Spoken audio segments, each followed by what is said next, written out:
In the cold darkness of space, a small alien planet named Kalari Prime was under attack. Bright red ships fired lasers from the sky. Buildings burned. People screamed. The Kalari, a peaceful race with long arms and glowing blue skin, had no strong army. They never needed one. For many years they believed peace would protect them, but now, their enemies were here. Inside an underground command center, a Kalari scientist named Tellan pressed a blinking red button. His hands shook. Sweat ran down his pale face. "It's our last hope," he said. "Sending the signal. To Earth." A younger Kalari officer looked confused. "Earth? That backward planet?" Tellan didn't answer. He just pushed the button. Far across the galaxy, the signal traveled. It passed through stars, storms, and deep space. It reached a small blue planet, the third from its sun, Earth. Beneath a quiet mountain on Earth, alarms started to ring. In a hidden base, deep below the surface, soldiers stood up from their desks. Red lights flashed on every wall. A message appeared on the giant screen. "Incoming priority signal. Code black. Kalari distress." General Raina Holt walked in. She wore a dark uniform with silver stars. Her eyes were sharp. She didn't look surprised. "So," she said. The signal finally came. A young officer turned to her. "Ma'am, should we ignore it like before?" Raina shook her head. "No. This time, we answer." She opened a secret panel and placed her hand on a glowing screen. A voice echoed from the wall. "Protocol Aegis confirmed. Activating global alert." Across the world, things began to move. In the oceans, giant doors opened beneath the waves. Black submarines rose to the surface, shaped like sharks but glowing with blue energy. On the moon, hidden hangars came alive. Dust fell as massive metal doors opened. From inside, sleek silver ships powered up, their engines humming with quiet power. In Earth's orbit, old satellites blinked red. They sent encrypted signals to secret stations around the solar system. The world above thought Earth was weak. They believed humans were still new to space, but they were wrong. Humanity had been building in silence, preparing, hiding. Ever since the first alien contact, centuries ago, Earth had known. One day, the galaxy would come knocking, and Earth would be ready. In a space station hidden behind, Saturn, an AI known as Titan, woke from sleep. Its voice was deep, calm, and powerful. Superfleet protocol activated, awakening command units. Dozens of starships floated in silence. Their hulls were black, covered in stealth coating. They had names like Lion's Claw, Judgment, and Ghostfall. As Titan spoke, lights turned on. Weapons clicked into place. Engines warmed. Human pilots woke from cryosleep. Their training, their mission, now live.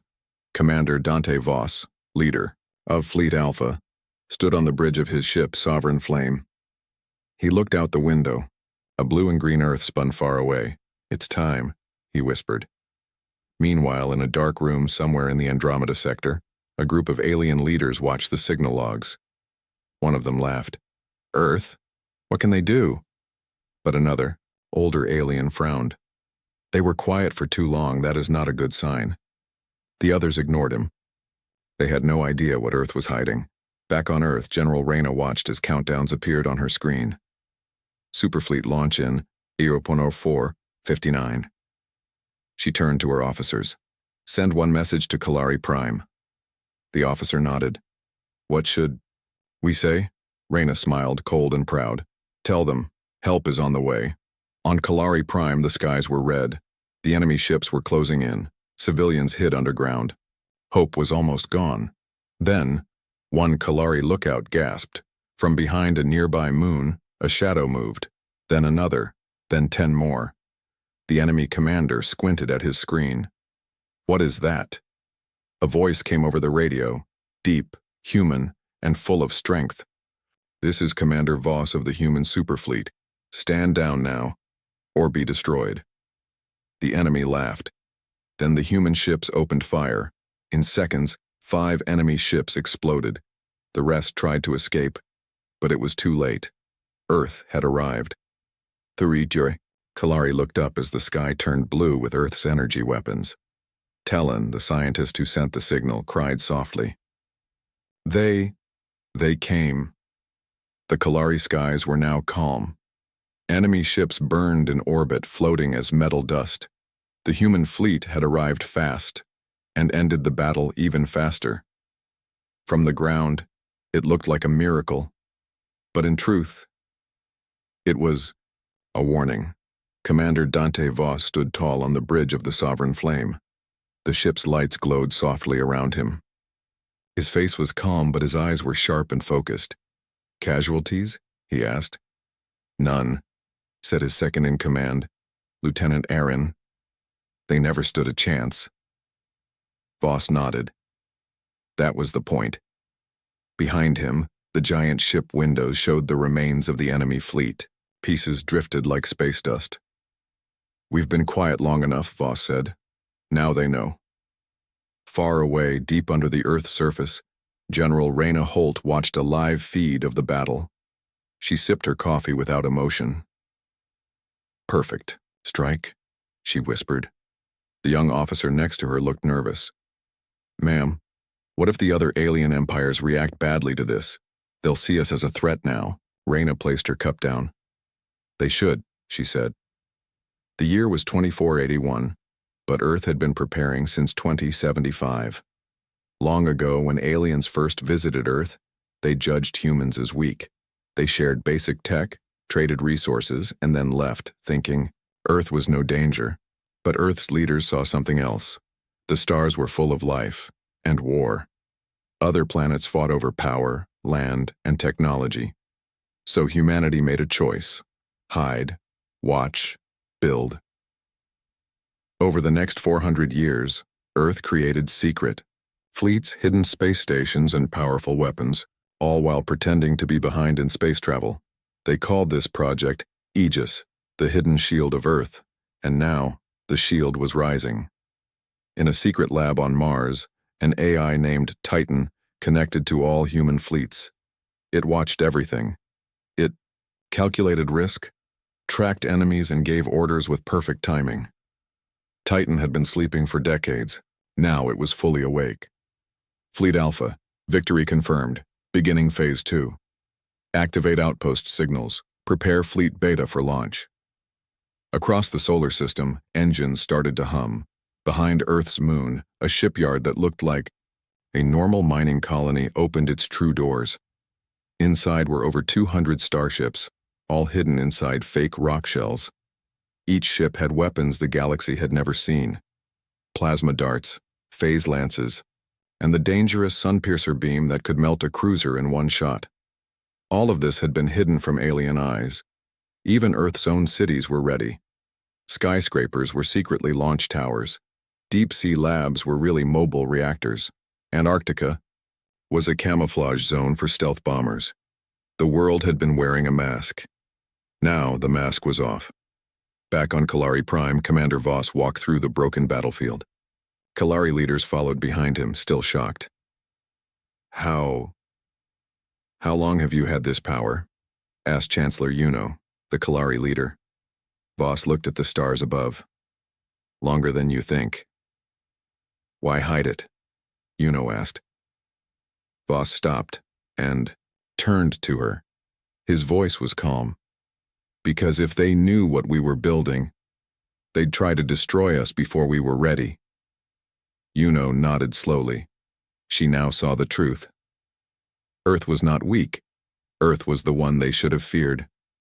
But the galaxy was watching. On a distant planet in a golden palace, alien warlords gathered in secret. They watched videos of Earth's fleet destroying enemy ships in seconds. They were pretending to be children, one said, angry. But they are warriors. Another, older warlord spoke with fear. We made a mistake. We left them alone. Now, they have teeth, the leaders argued. Some wanted peace, some wanted war. One whispered, we must destroy Earth now, or never. In a dark room on a rogue space station, a masked alien activated a device. Red light blinked. Send this to the Dominion, he said. Tell them the humans have risen. A voice replied through static, "Then we will rise too." Meanwhile, in orbit above Saturn, Fleet Beta left its station. Commander Lena Sid, one of Earth's finest, looked out at her fleet. "We go to Kalari space. Secure the borders, build the relay gates, prepare for more signals." The humans were no longer hiding. They were spreading. On Earth, Titan processed new data. "Warning, multiple alien factions are moving ships. Risk level, high. Suggested, action, prepare for galactic response." General Reyna stood in her command center. Around her, large digital maps showed ships moving across the galaxy. "We lit the fire," she said. She turned to her staff. "Now let's show them what the fire can do." The stars were quiet above Kalari Prime, but not for long. Just hours after Earth's Superfleet saved the Kalari, new ships entered the system. These were not friends. They belonged to the Varn Dominion, a cruel alien empire known for destroying any who stood in their way. Their leader, Overlord Xerax, watched from the bridge of his massive flagship. He grinned. "So, Earth has shown its claws," he said. "Let's break them before they learn to bite." In the middle of Kalari space, human ships formed a tight formation. They were faster, smarter, and deadlier than anything the galaxy had seen before. Commander Dante Voss stood at the center of it all, aboard the Sovereign Flame. He stared at the star map floating above the table in front of him. "Enemy fleet. Approaching," said Lieutenant Aaron. "Estimated time, 2 hours." Voss looked calm. "Let's give them a welcome they'll never forget." Back on Earth, deep inside the Titan core in the Arctic, the AI known as Titan ran thousands of battle simulations every second. It had already predicted this move. Varn. "Dominion has launched a test attack. Their goal is to measure our strength. Recommendation: show overwhelming force. Do not hold back." In orbit above Jupiter, a second human fleet launched, Fleet Gamma, led by Captain Jin Torin, a fierce but quiet strategist. He sent a coded message to Voss. "En route. If they're testing us, let's give them answers." Meanwhile, on Kalari, prime civilians were being moved to shelters. The Kalari leaders watched the sky with fear. They saw the human ships, black, sharp, silent. No shouting, no panic, just calm, quiet power. Chancellor Yuno whispered, "Are they really this strong, or just this brave?" 2 hours passed. The Varn ships arrived. They were large and ugly, covered in spikes and armor. They came in waves, hundreds of them, surrounding the human fleet. Overlord Xerax opened a channel. His voice boomed across the system. "This is your final warning, Earthlings. Leave Kalari space or be destroyed." Commander Voss didn't flinch. He simply pressed one button. "Begin Operation Thunderveil." In seconds, the sky lit up. Human ships moved like shadows. Their cloak shields made them vanish and reappear at will. Their phase lances cut through enemy ships like fire through paper. One Varn cruiser exploded before it could fire a single shot. Then, another, then 10 more. The Varn panicked. "This isn't a battle," one Varn officer screamed. "It's a slaughter," Overlord Xerax snarled. "Send in the planet burners." From the back of the enemy fleet, 3 giant war machines moved forward. Each one was the size of a small moon. Their job, to wipe out planets on board the Sovereign Flame. Voss watched them. Aaron looked worried. "Those things can level a world." Voss simply said, "Let's level them first." He gave the order. From behind Earth's fleet, a massive ship decloaked. It was the Sun Spear, one of Earth's most powerful weapons. It fired a beam so bright, it looked like lightning from a god. It pierced the first Varn war machine. The ship cracked in half. Fire exploded across space. Before the Varn could react, 2 more beams followed, one from Sunspear, the other from a hidden orbital cannon near the Kalari moon. All 3 planet burners were gone, destroyed in less than 60 seconds. The rest of the Varn fleet broke formation. They tried to run. Commander Voss sent one final message to their ships. "You came to test us. Now you know." From a nearby asteroid field, a small, cloaked Varn scout ship recorded everything. Inside, a spy sent a message back to Dominion Command. They are not what we thought.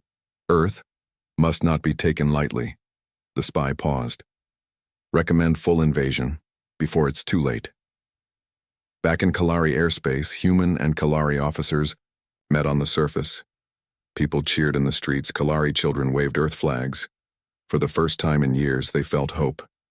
Commander Voss stood before the Kalari High Council. "We won't always be here," he said. "You'll need to rebuild your defenses." Chancellor Yuno looked at him. "And if we can't?" Voss replied, "Then Earth will return." But in the shadows of space, things were moving. In a far-off galaxy, the leaders of the Galactic Council met in secret. One alien ambassador slammed his fist on the table. "Earth just destroyed half the Varn fleet in minutes. If we don't act now, no one will be able to stop them." Another one shook his head. "Or maybe we should join them." Voices clashed. Plans were made. All eyes were now on Earth. Her Earth Command Center, General Reyna Holt, received the battle report. She smiled. "They made their first move," we answered. A warning screen popped up on her console. "Incoming multiple fleet signatures. Unknown origins." Reyna stood up. "Then, let's make our second move." Across the stars, shock turned into fear. Earth had destroyed the Varn Dominion's fleet in a matter of minutes. It wasn't just a win.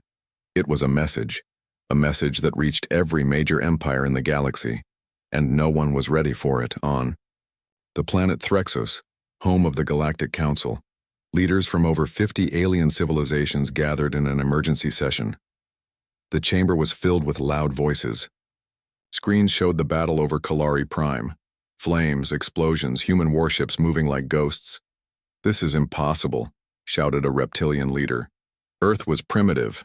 "They lied," hissed another long-necked alien. "They tricked all of us." At the center of the room, a tall gray alien, Council Speaker Nal Kor, raised his hand. "Enough. Earth has made its move. Now, we must make ours." Silence fell. On a war world called Moltrak, the Zorn clans, a brutal warrior race, watched the recordings with amusement. One general laughed. "They fight like us." Another cracked his knuckles. "Then let's see if they bleed like us." They began calling their warbands. Earth had earned their attention. On a desert moon, the Shadow Syndicate, a group of powerful smugglers and spies, sent agents to Earth-controlled systems. Their leader, hidden behind a silver mask, gave one command: "Find out what else they're hiding. If we can't beat them, maybe we can control them." Back on Earth, General Reyna Holt was already 2 steps ahead. She stood in front of a large screen showing the galaxy map. Several red dots blinked rapidly. "Alien movements in 5 sectors," said her aide. "All heading toward human space." Reyna nodded. "It begins." She tapped the map. "Activate Protocol Ghost Wall. No one gets close to Earth without being seen." Far from Earth, inside Fleet Gamma, Commander Jin Torin watched his radar. Multiple unidentified ships entering Kalari region. His officer said, "Are they Varn?" "No. New signatures. Unknown weapons." Torin leaned forward. "They're testing us. Again." He pressed a button. All hands. Battle ready. Meanwhile, on Kalari Prime, Commander Dante Voss walked through the rebuilding cities. Kalari children ran up to him, calling him Star Shield. He smiled, but his mind was elsewhere. Inside the Kalari command chamber, Chancellor Yuno spoke. "With him. You saved our planet, but others will come now. You know that, right?" Voss nodded. "That's why we're building a relay gate here. Fast travel. Reinforcements can arrive in minutes. And if the gate is destroyed?" Voss looked at her, his voice turned cold. "Then we don't send help, we send revenge." At that moment, in deep space, a cloaked ship approached one of Earth's mining colonies on the asteroid belt. It launched a small probe. The probe sent signals, scanned defenses, searched for weaknesses. But the moment it began, alarms triggered across the system. Inside the hidden defense base, the AI Titan spoke. "Spy drone detected. Source, unknown empire. Response, target, and erase." Two Earth hunter drones launched. In less than 20 seconds, the alien probe was gone. On the spy ship, the crew panicked. "Abort! Abort!" the captain yelled. But it was too late. One drone had already followed the signal back. It exploded right next to them. Another mystery attacker, silenced before it could report. Earth's message was clear. "We see you." But Earth wasn't just defending. They were moving too. In the star system of Zarian, Earth ships landed quietly on a small moon rich in energy crystals. It had once belonged to a small alien power called the Draenax Union, but they were too weak to stop Earth, and Earth needed the crystals for its newest weapon, Project Skyburn. Inside a secret lab on Mars, human engineers worked night and day. Project Skyburn was not a ship, not a fleet. It was a single weapon, one that could end a war in one shot. Even Titan's own voice showed a slight change when talking about it. Warning: Skyburn is 84% complete. Once deployed, galactic balance will shift. General, Reyna heard that and smiled. That's the idea. But not all humans agreed. In a hidden rebel base on Titan, a group of humans were planning something else. "These war games will wake the galaxy," said their leader, "and get us all killed." They were planning to leak Earth's secrets to the enemy. And in the far reaches of space, the Galactic Council made their final decision. Speaker Nalcor spoke to the crowd. "Earth has broken balance. They must be stopped. We will form a unified strike force." A giant fleet made of ships from 10 alien empires was being built. Its target, Earth. But Earth already knew. Titan watched from 1,000 hidden eyes, and Commander Voss, standing on Kalari Prime, said the words that sent chills through the command center. "Let them come." Space looked peaceful near the edge of the Kalari system, but peace was a lie. At the far border, near a star called Vexar, something big was coming.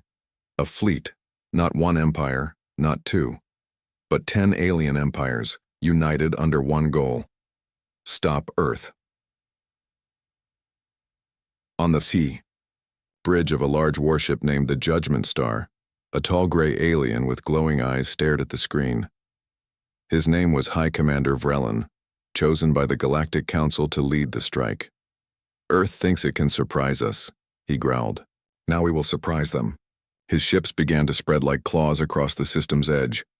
On Kalari Prime, Commander Dante Voss stood in a new command tower built by both humans and Kalari engineers. A warning flashed on his tablet. "Multiple fleets detected. Estimated. Firepower extreme."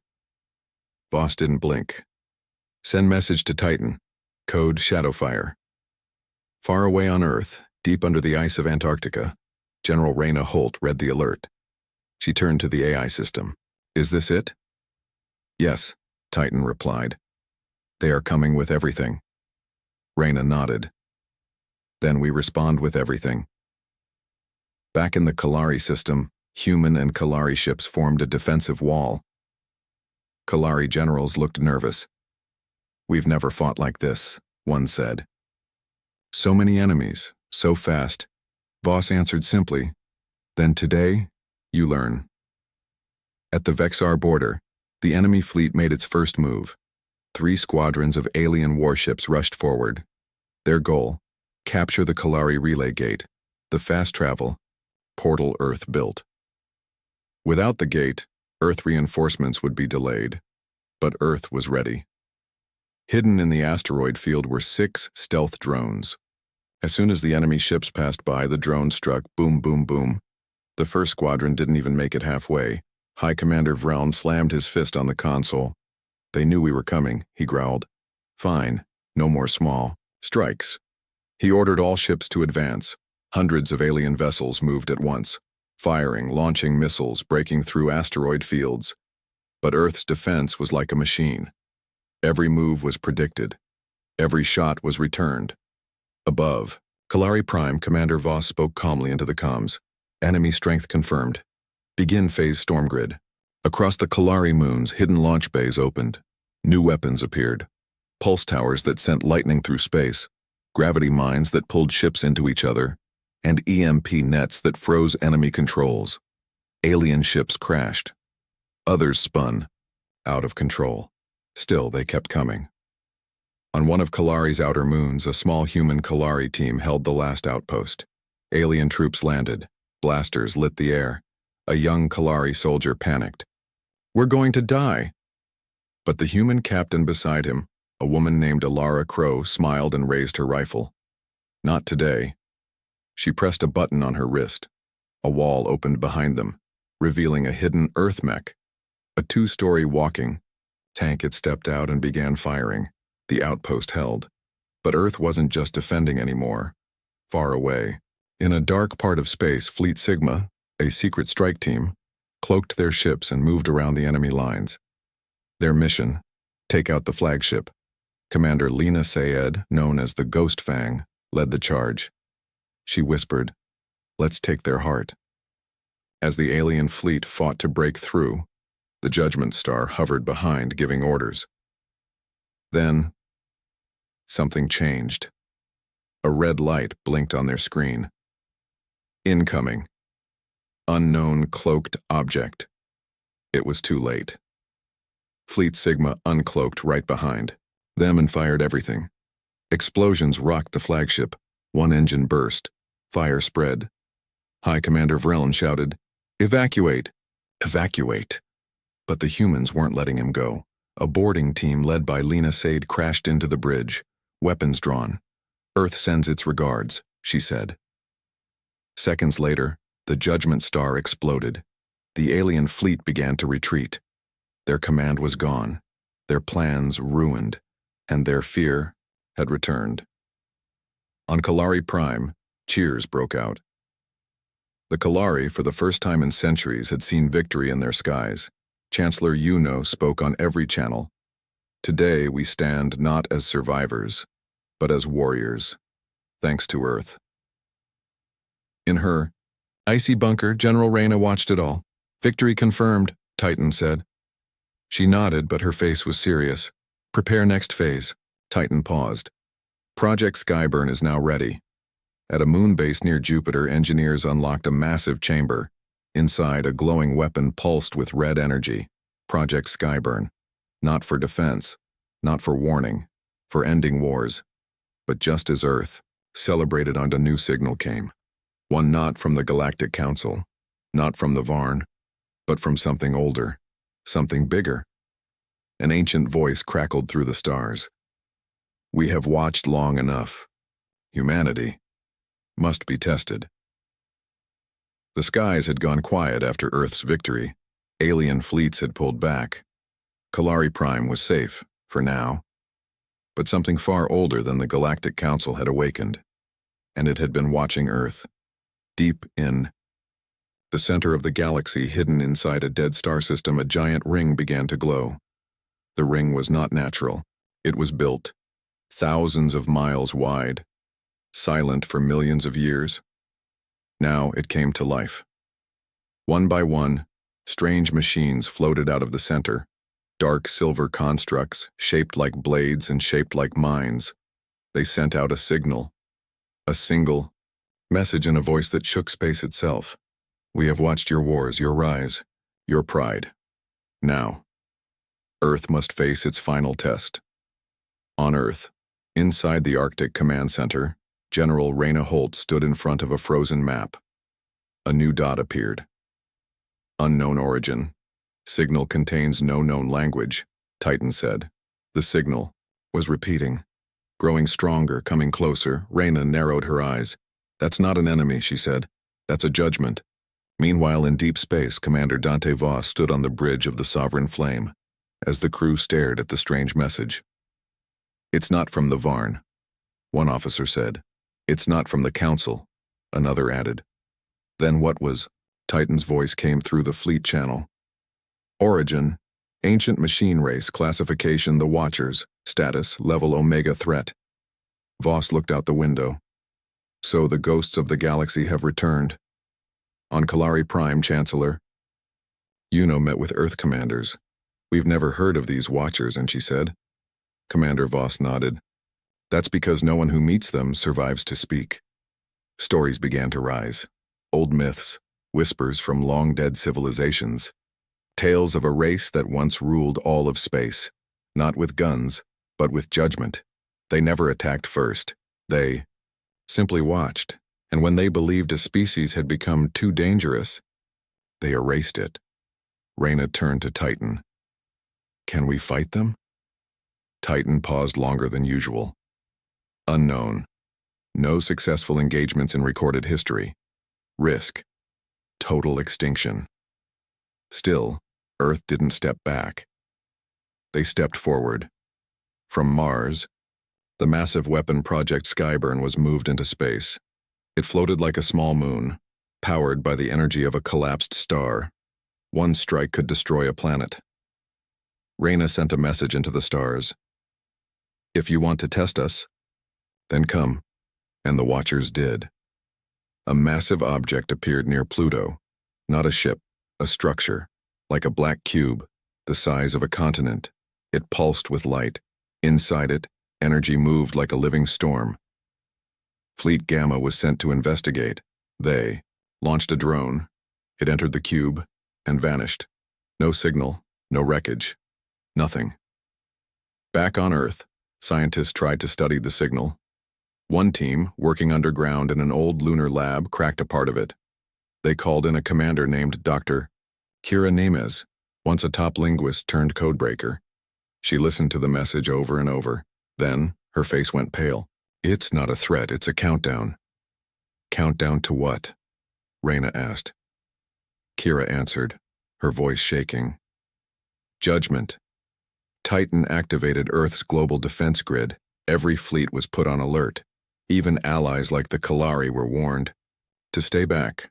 Then came the first attack. Not from weapons, but from gravity. A star in a nearby system collapsed without warning. Ships were pulled in and torn apart. It was as if space itself obeyed the Watchers. Commander Voss stood in front of his crew. He looked calm, but his words were sharp. They don't want a war. They want a test. And we're the only species that ever had the tools to pass it. He turned to his officers. Prepare Skyburn. This time, we strike first. Reyna received Voss's message. She hesitated. Firing Skyburn could wake everything, she warned. Titan replied. Not firing it ends us. Skyburn charged. Its core spun with raw energy. Coordinates were locked. The center of the Watchers. Cube. 3, 2, 1. Skyburn fired. A blinding beam tore across space. Pure starfire. The cube was hit dead center. Silence. Then, the cube twisted, melted, broke apart, and from the wreckage, something crawled out. It wasn't a ship. It was a being, made of metal, light, and something else. Something Earth couldn't name. It looked toward Earth, and it spoke. Not with sound, but directly into every mind. You have chosen violence. Very well. Your trial begins now. The being that rose from the shattered cube was not just a machine. It was a judge. Its name echoed across human and alien minds like thunder. Orak Zul. It floated in space, glowing with fire and shadows. All Earth's weapons aimed at it. None fired. They were waiting, hoping. But then, Orak Zul raised its hand. Space bent, and everything changed. The trial had begun. On Earth, inside the command bunker, General Reyna Holt stared at a massive screen. A ring of light had appeared around Earth's solar system, like a cage. Titan spoke in a heavy voice. Trial field active. We cannot leave. We cannot call for help. We are alone. Reyna replied. Then we fight alone. Commander Dante Voss watched from Kalari Prime as all signals from outside the solar system went silent. Even Kalari support fleets couldn't get in. He turned to his second-in-command. Earth is locked in a burning room, he said. And Orak Zul has the match. Inside the solar system, Orak Zul unleashed the first flame. 3 firestorms ripped across space. Artificial suns made from broken stars. They flew toward Earth's key defense positions. Mars, Titan, and the Skyburn weapon. On Mars, defense, Cannons opened fire. Missiles screamed into the void. 2 firestorms were stopped, but the third slammed into a colony on Titan, a city of 40,000 people, gone in seconds. Commander Voss got the news and clenched his fists.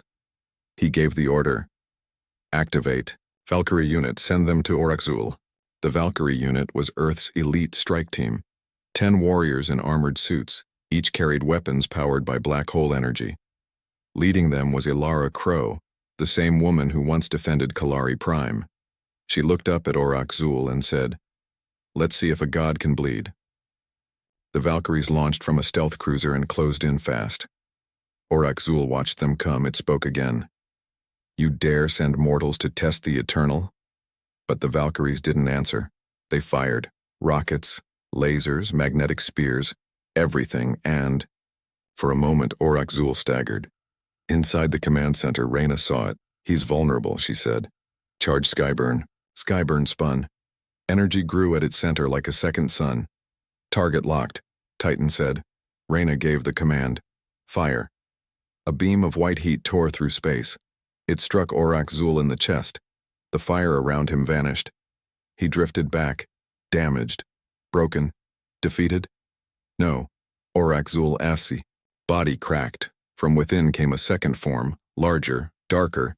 His voice turned deeper.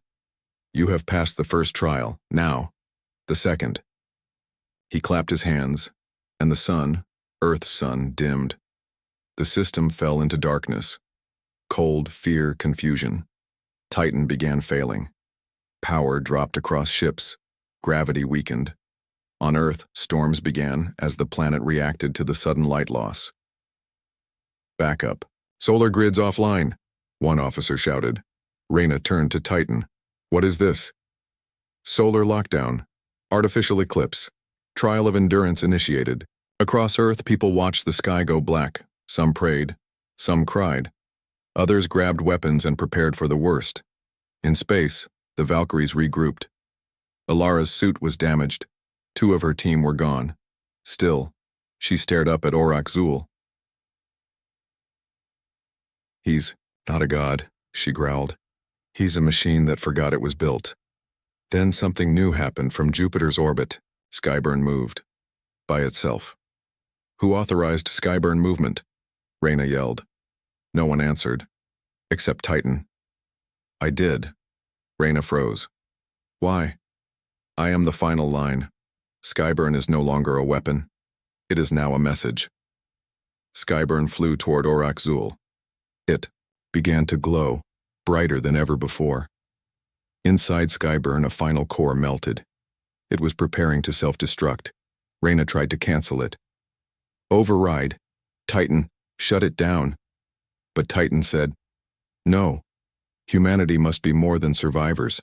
We must be willing to sacrifice. This is how we pass."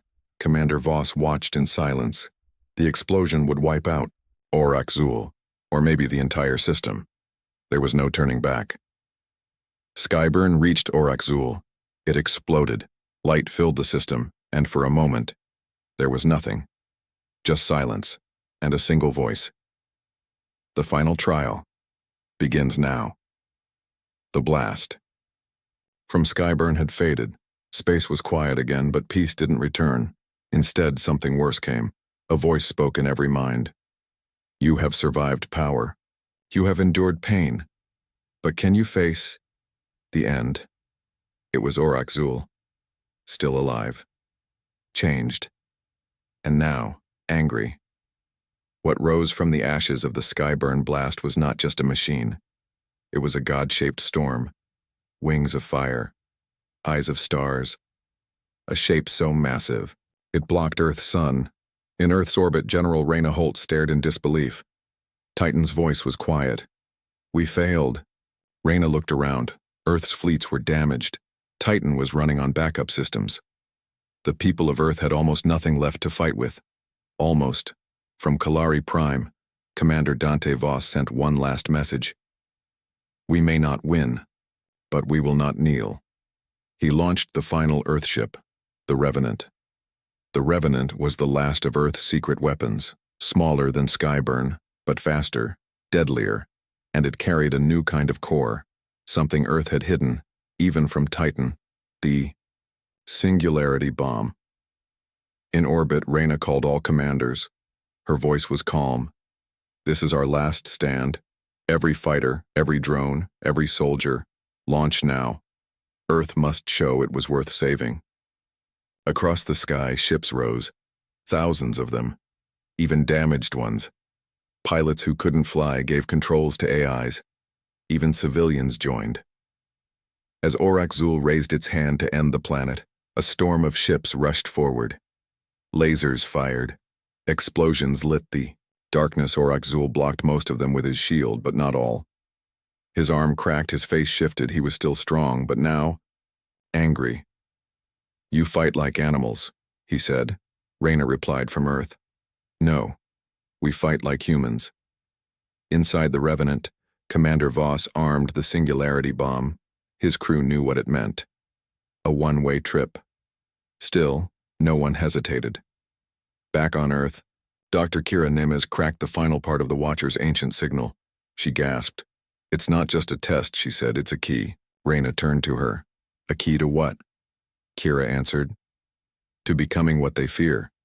The Watchers were not just testing Earth to destroy it, they were checking if Earth was ready to replace them. If humans passed, they would become the new Watchers. Reyna gave one final order. "Make them remember us." The Revenant broke through the shield. It flew straight into Orakzul's heart. The bomb armed. Commander Voss looked at the stars one last time. "This is for Titan, for Earth, for every world they burned." He pressed the trigger. The universe shook. The bomb exploded, not like any weapon, but like a black hole being born. Orakzul screamed, but not in pain, in fear. His body cracked. His fire died. His light faded. The god machine was gone. Forever. Silence, then slowly. Earth's sun returned. Titan rebooted. Ships stopped falling and cheers broke out. Humanity had passed the trial. They had not been perfect, but they had been brave. Days later, on Kalari Prime, leaders from many worlds gathered. Earth was no longer a small power, it was now a legend, a protector, and maybe one day a judge. Inside Titan's core, a message appeared, sent from the ruins of the Watcher's Cube. "Earth has proven strength. It has earned the role of guide. The galaxy is now yours to watch, to protect, or to destroy." Reyna read it in silence. She closed the screen. "Then we protect, always." And so began a new age. The galaxy no longer feared Earth. It looked to it, for leadership, for justice, for hope, but far beyond even the Watcher's reach. Another signal stirred. Watching Earth, waiting, because in a universe this old, there is always a bigger fire,